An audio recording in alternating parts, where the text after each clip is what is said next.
1장 20절을 크게 한번 봉독하고 말씀 들어갑니다. 고린도후서 1장 20절 287페이지 시작.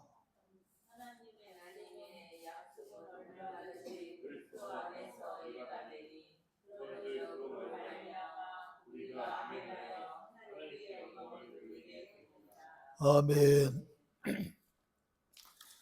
봉독한 사도행전 11장 1절로부터 18절에 있는 말씀 가지고 누가 하나님의 일을 막으려 하는 제목으로 말씀을 드립니다.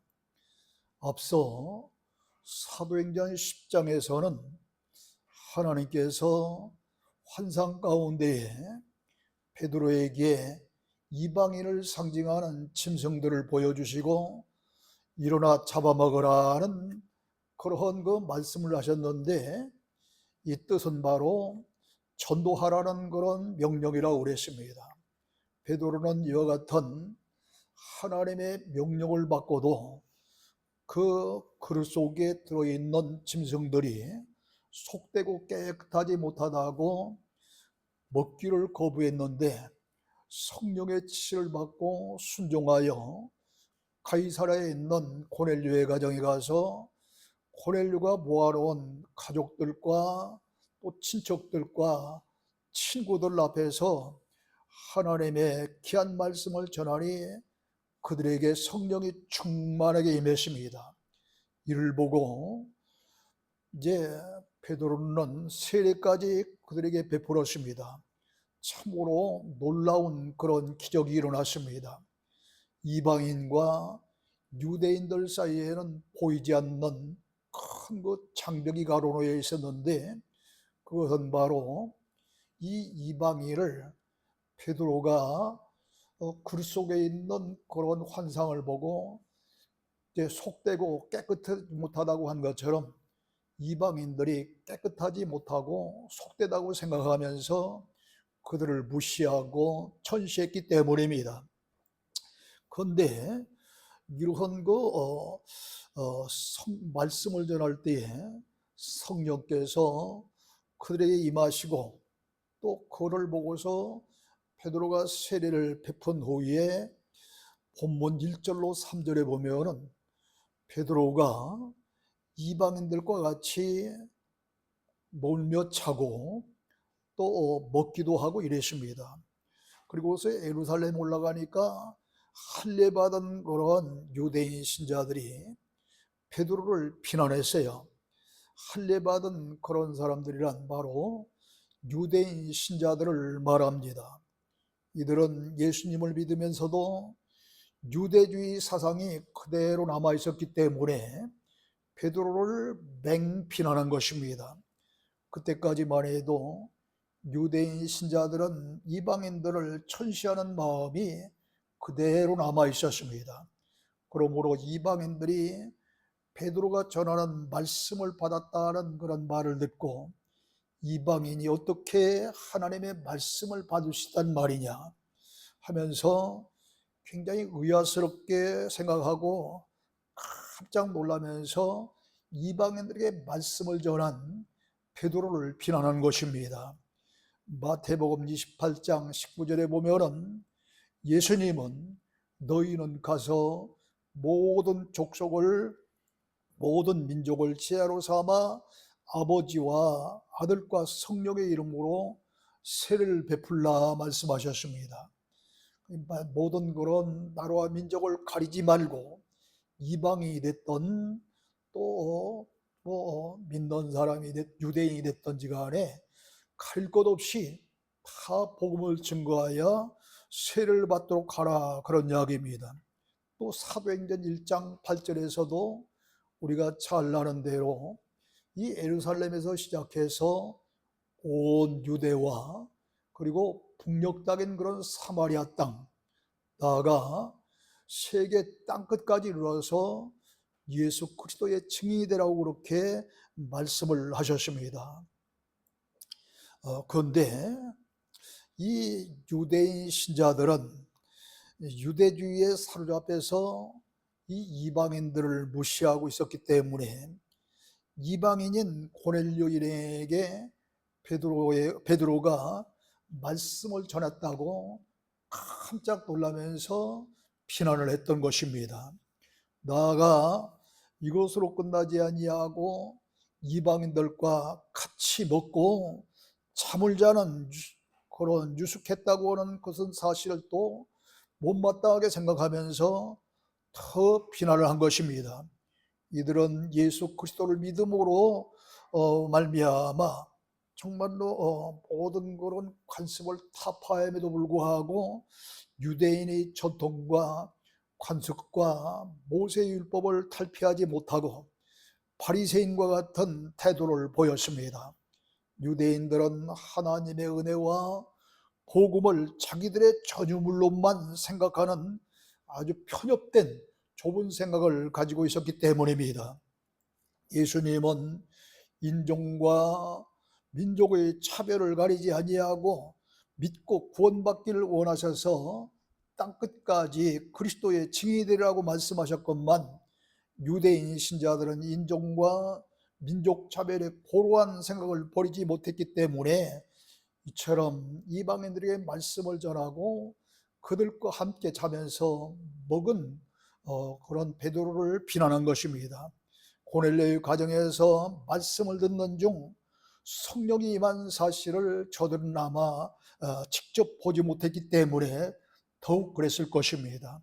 나아가 베드로에게 나타났던 하나님의 계시의 사실을 몰랐기 때문입니다.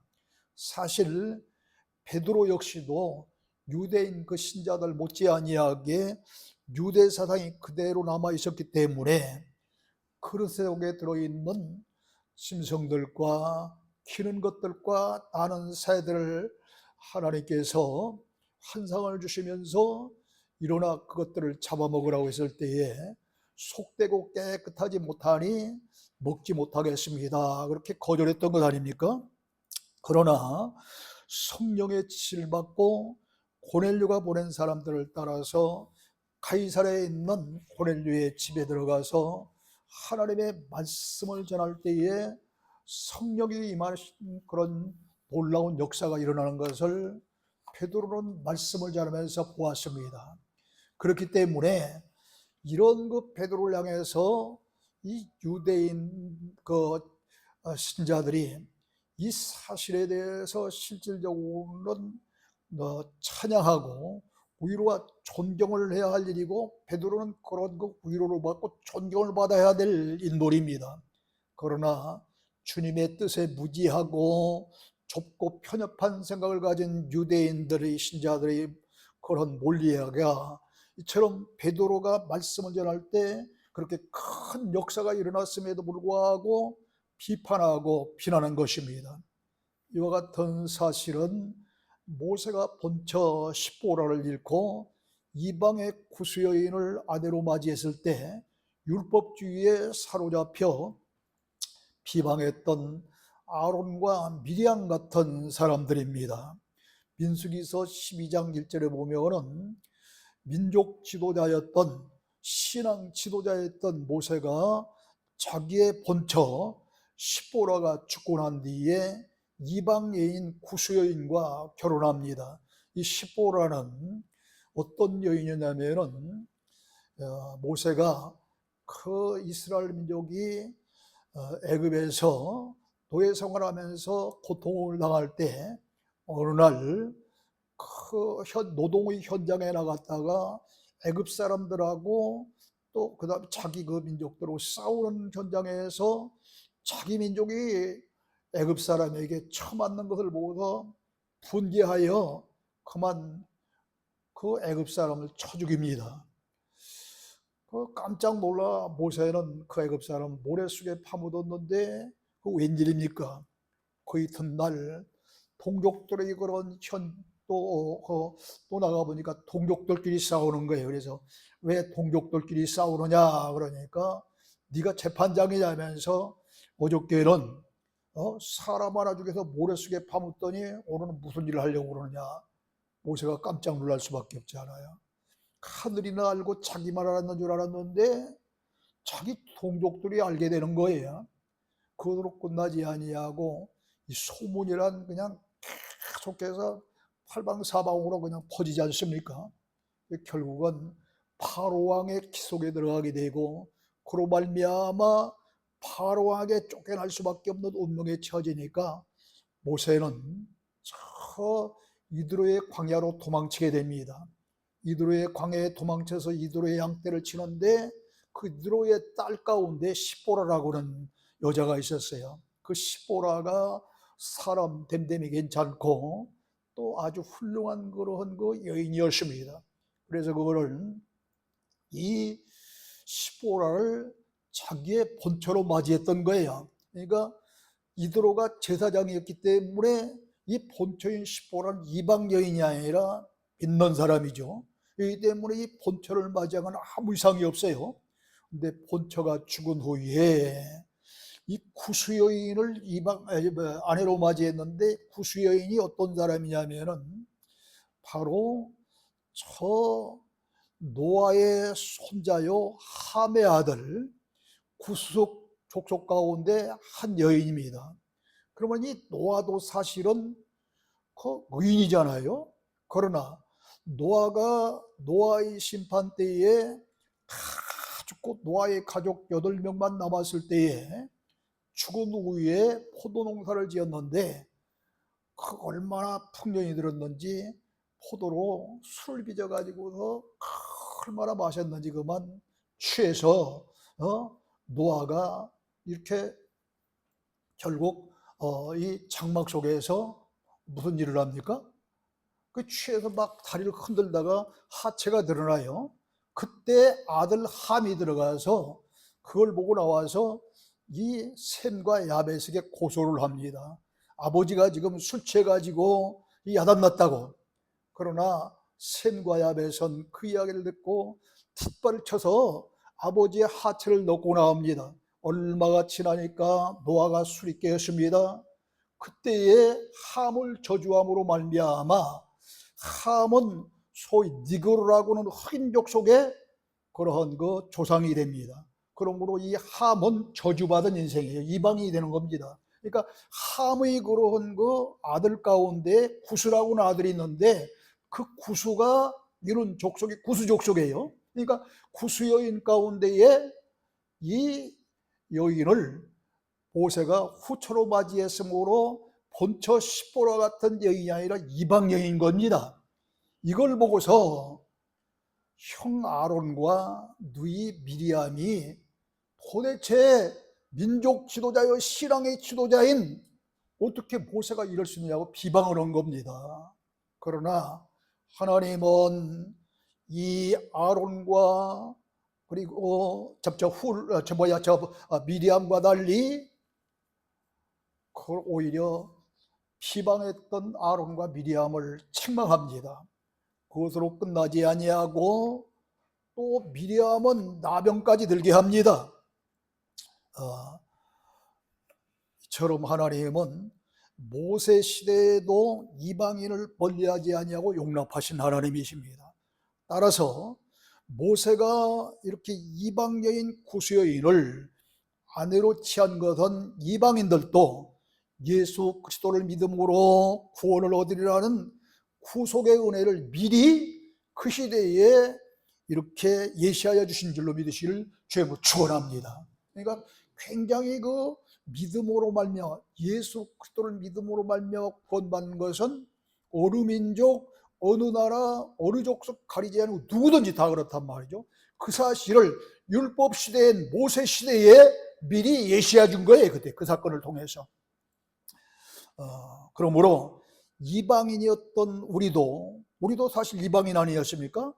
예수 그리스도를 믿음으로 말미암아 구원받게 된 줄 알고 우리 모두 주의 은혜에 감사하는 저와 여러분 되셔야 될 줄로 믿습니다. 그 다음에 4절로 15절에 보면은 이렇게 이 베드로가 이방인인 그런 고넬료와 그의 가족들과 그리고 친척들과 친구들에게 말씀을 전했다고 뺑피난을 했는데 왜 그런 말씀을 전하게 되고 또 어떤 일이 일어났는지 자기의 신앙 체험에 대한 간증으로 설명을 하게 됩니다. 베드로는 자기를 비난하며 반대하는 자들의 의혹을 풀어주기 위해서 냉정한 태도로 은혜 받은 자답게 온유하고 두려운 마음으로 자세히 간증하면서 설명했습니다.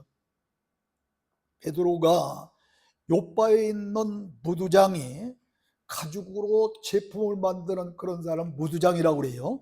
이 무두장이 시몬집에서 기도할 때 황홀한 중에 환상을 보니 저 하늘에서 큰 보자기 같은 그릇에 네 귀에 매어 하늘로부터 내려오는데 그릇이 그 속에 땅에 네 발 가진 짐승과 기는 것과 공중에 새 같은 것들이 있는데 그것들 일어나 잡아먹으라는 음성을 들었으나 베드로 자기가 나는 그것들이 속되고 깨끗하지 못한 것을 먹지 않았나이다 했다는 거예요.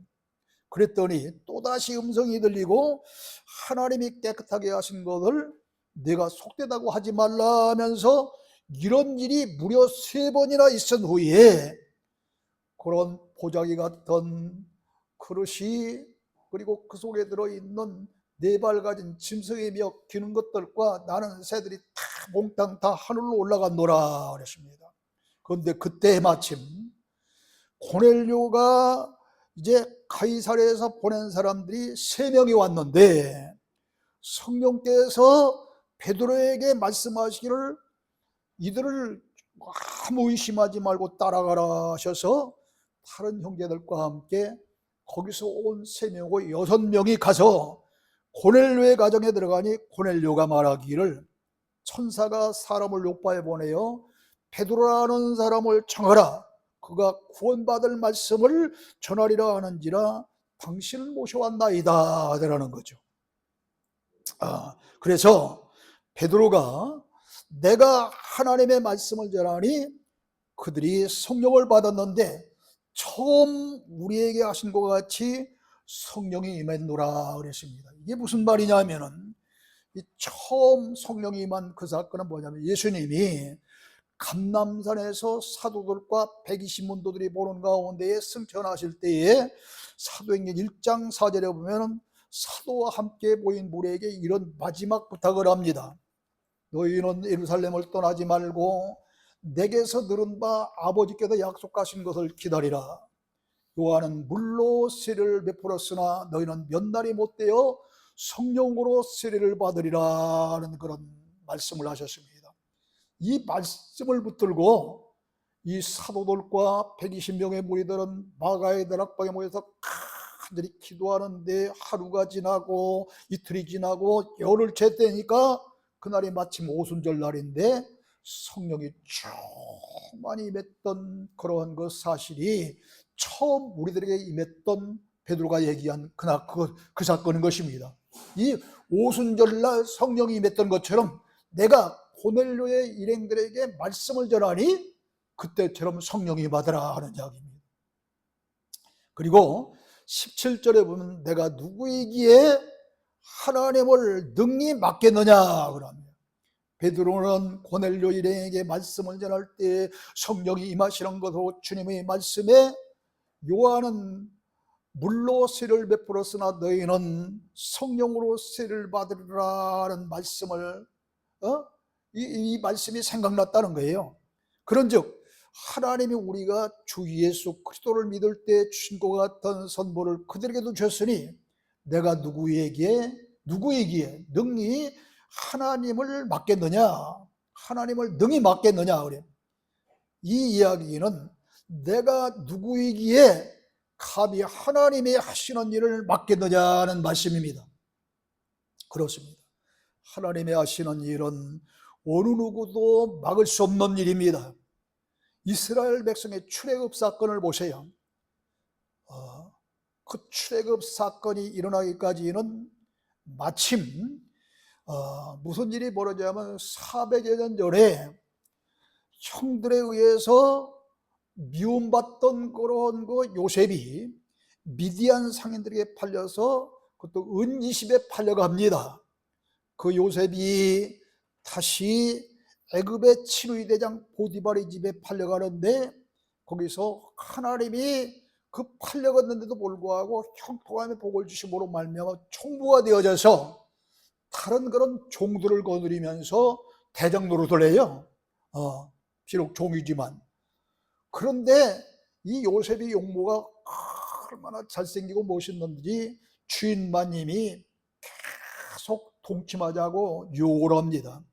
그러나 당신의 주인이 모든 것을 다 내게 맡겼지만은 당신만은 내게 맡기지 아니했으니 절대로 그럴 수 없나이다. 이렇게 거절을 하니까 이를 괘씸케 여기고 괘씸죄로 고발한 거예요. 그래서 이 괘씸죄에 걸려서 그만 요셉은 감옥살이를 하게 되는데, 이 감옥살이 하는 중에서도 하나님이 요셉에게 형통한 복을 주셔서 요셉은 채반 그런 감옥의 사무를 보는 그런 사람이 됩니다. 그리고 거기서 떡 맡은 관원장과 술 맡은 관원장을 만나고 또 그 감옥에는 정치를 하다가 잡혀온 그런 정치범들, 또 경제사범들, 여러 가지 내노라 하는 그런 사람들이, 아주 높은 사람들이 잡혀 들어와서 있는 곳이기 때문에 그들로부터 모든 살아있는 실물 교육을 받습니다. 실질 교육을 받습니다. 그러고 있는데 오늘날 이 관원장과 떡 굽는 관원장과 그 다음에 술 맡은 관원장들이 꾼 꿈을 도저히들이 해석을 못하다가 해석을 해줘요. 이 일이 그 하나의 한 동기가 되어져서 추록한 후에 마침 바로왕도 이상한 꿈을 꿨는데 어떤 누구도 이 바로왕이 꾸는 꿈을 해몽할 자가 없었는데, 이 감옥에서 요셉을 만났던 이 관원장들이 얘기를 한 거예요. 그때 정말로 얼마나 지혜롭고 슬기롭게 꿈을 풀었는지 그 꿈대로 되었나이다. 그러니까 왕이 요셉을 불러다가 꿈을 해몽시켰고, 그 꿈을 해몽하는 그들을 들어보니까 너무도 지혜롭고 총명합니다. 또 하는 모든 일들이 지혜롭습니다. 그래서 이런 사람을 그냥 둘 것이 아니라 총리를 시키자 해서 난데없이 팔려간 그런 애굽이 저 보디발의 집에 거쳐서 감옥살이까지 했던 그런 요셉이 전혀 꿈에도 생각하지 못하게 애굽의 총리 대신이 됩니다. 그러면서 중동 지방에 7년 대풍령이 들어요. 근데 이 대풍령이 들 때 요셉은 머리가 아주 현명하고 하나님이 주시는 그런 예지의 능력이 있기 때문에 앞으로 풍년으로 끝나지 아니하고 흉년이 될 것을 알고 있어요. 그래서 전국 방방곡곡에 크고 작은 창고를 넣고 많은 그런 양식을 비축했는데 7년 풍년이 들고 나니까 아니나 다를까 또 흉년이 오는데 그것도 7년이 옵니다. 그래서 죽을 수밖에 없는 그런 애굽 사람들이 요셉 덕분에 다 살아납니다. 그리고 두고 온 그런 야곱애가 70여 명이 있는데 그들 생각이 나잖아요. 그들도 굶어 죽게 생겼으니까. 그래서 바로왕에게 이야기를 해서 그들을 모셔온 것이 이제 이스라엘 백성들이 애굽으로 오게 된 동기입니다. 그래서 고센 땅에서 처음에는 아주 잘 편안하게 살았어요. 그런데 이상합니다. 이 70여 명의 가족이 해를 따라다 그냥 매우 강성하고 번성하면서 아주 이 번성하는 걸 보니까 두려운 거예요. 이들이 이러다가 엄청난 백성으로 번창해서 우리들을 해할까 두렵다는 그런 생각이 드는 거예요. 그래서 이 요셉을 알지 못하는 새 바로왕이 즉위하면서 이들이 번창을 막기 위해서 감독을 두고 무거운 층과 국고성, 밤색과 비돔성을 건축하면서 이스라엘 백성들을 학대하기 시작합니다. 그런데도 이스라엘 백성은 계속해서 번창하는 거예요. 그래서 흙리기, 벽돌 굽기, 농사일 등을 시키면서 또 그들의 그런 번창을 막게 합니다. 그것으로 안 되니까 시브리 산파 시브라와 부하를 시켜서 시브리 여인들이 남자아이를 낳거든 다 죽여버리라고 그럽니다. 그런데 이 시브라와 부하도 역시 훌륭한 믿음을 가진 사람이었기 때문에 살려둡니다. 거기서 또 실패합니다. 그러니까 이게 안 되겠다 싶어서 자기 백성들에게 이야기를, 이스라엘이 히브리 여인들이 아들을 낳거든 무조건 쫙 나일강 갖다 빠뜨려 죽이라고 합니다. 이때에 태어난 사람이 누구냐면 모세예요.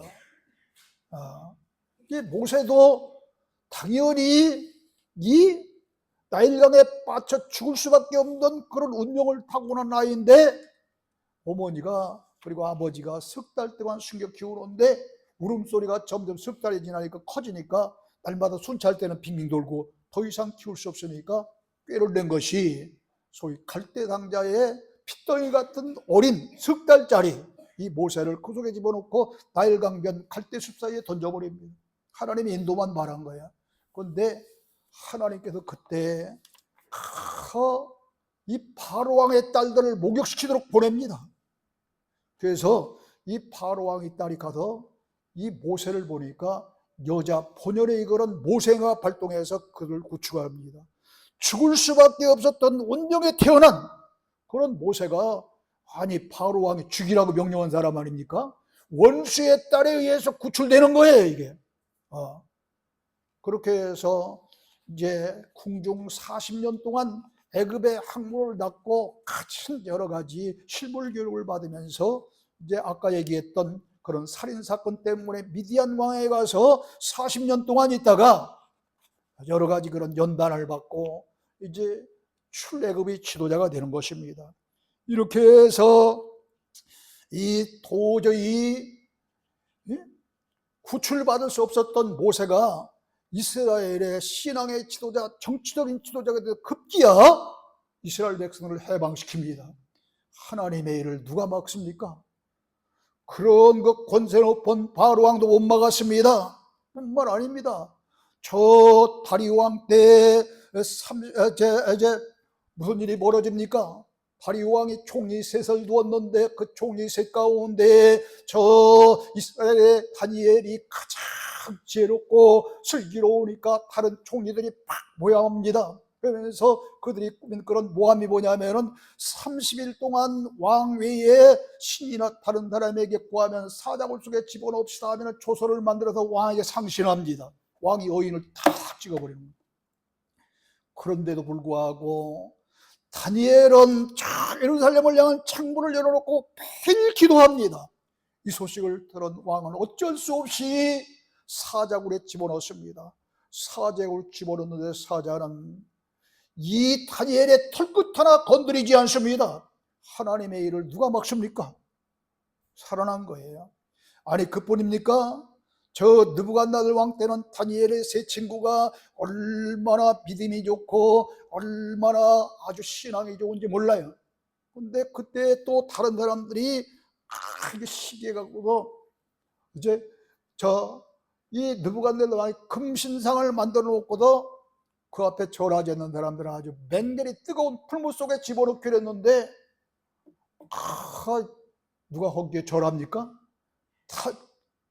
그 친구를 보면 그 사람 한다고 하잖아요. 다니엘의 친구니 그 친구들도 다니엘 버금가는 믿음 가진 거예요. 그러니까 그 맹렬히 타는 그런 풀무 속에 있는데 평소보다 7배나 뜨거운 풀무불이다 그랬습니다. 이런 풀무불에 들어가서도 털끝 하나 상하지 않고 그대로 나옵니다. 하나님의 일을 누가 막습니까? 아무도 못 막습니다. 이처럼 베드로를 통해서 이방인 고넬료 일행에게 말씀을 전할 때 하나님께서 성령을 주시고 예수 그리스도를 믿게 하신 일을 어떤 누구도 막을 수 없다는 거예요. 지금 이로 인해서 베드로가 이방인들에게 말씀을 전했다고 비난하고 그들과 같이 자고 먹었다고 비난했던 그들이 오해가 풀립니다. 그래서 18절에 보면 잠잠해졌다 그랬습니다. 베드로의 간증과 설명을 듣고 이 말씀을 보아도 이들이 얼마나 소란하게 떠들면서 베드로를 비난했는지 가히 짐작이 되는 거죠. 이렇게 비난했던 저들은 베드로의 말을 듣고 잠잠해가지고 뭐라고 하냐면, 그러면 하나님께서 이방인에게도 생명 없는 기회를 주셨도다 하면서 하나님께 영광을 돌리고 그들이 결국은 고개를 숙이고 만 겁니다. 이방인 고넬료 일행이 사도 베드로가 전하는 말씀을 듣다가 성령을 받고 예수 그리스도를 믿음으로 말미암아 그렇게도 베드로를 비난했던 유대인 신자들도 잠잠해지면서 하나님께 영광을 돌리며 놀라운 변화가 일어났습니다. 이렇게 기독교론 말과 이론에 있지 않냐고 실질적으로 나타나는 성령의 역사를 통해서 인간을 변화시키는 능력이 있습니다. 그러므로 고린도전서 4장 20절에 보면 하나님의 나라는 말에 있지 아니하고 오직 능력에 있느니라, 이렇게 말씀하신 줄 믿으시를 주님으로 축원합니다. 그러므로 죄악의 길로 가던 자들이 회개하고 하나님 앞에 돌아와 생명의 길로 가게 되는 것입니다. 절간에 있는 중이 변화해서 전도자가 됩니다. 아니, 지금 유명한 소년보 목사님이 있습니다. 부산 세계롭게 그 심우는 목사님인데 절에 유명한 그런 스님이었어요. 그런데 그가 표라야 예수 믿고 부유한 목사님이 되어서 지금 얼마나 많은 사람들에게 이제 전도하고 목회를 잘하는지 몰라요. 뿐만 아닙니다. 깡패가 변하여 목사가 되고 창녀가 변해서 선교사가 됩니다. 살인마가 변해서 양순한 양같이 됩니다. 이게 기독교의 역사입니다. 하나님이 하시는 일을 막지 못하는 거예요. 사랑하는 성도들, 베드로도 다른 유대인들과 같이 이방인과의 그런 장벽이 있었고 이방인들을 멸시하며 속되다고 보았기에 환상을 통해서 보여주신 그런 이방인들의 상징인 짐승들을 일어나 잡아먹으러 한 하나님의 명령을 거절한 사람입니다. 그러나 성령의 지시에 두 손을 번쩍 들고 고넬료가 보낸 사람을 따라가서 고넬료 일행에게 말씀을 전할 때 모두가 다 성령 충만을 받고 예수 그리스도를 믿음으로 말미암아 이방인들을 멸시하며 베드로까지 비난했던 이런 유대인 신자들도 하나님께서 이방인들에게도 생명을 얻는 회개를 주셨도다 하면서 두 손 들고 하나님께 영광을 돌린 줄로 믿습니다. 이런 때 어떻게 하나님의 일을 감히 막겠습니까? 이처럼 성령 받은 그리스도인이라면 변화가 일어납니다. 전도의 열매를 맺게 되는 줄로 믿습니다. 여기서 우리도 할 일을 찾고 하나님께 영광을 이루는 성도가 다 되어져서 하나님께 영광이요 여러분에게는 하나님의 자랑스러운 성도가 다 되어져서 저 영원한 하늘나라에서 상급받고 멸류관 받고 이 땅에서도 영혼이 잘된 같이 범사가 되고 강건한 축복받으며 살 수 있는 승리의 귀한 크리스찬들이 다 되기를 주님으로 축원합니다. 하나님 아버지 은혜를 감사합니다. 오늘 이 시간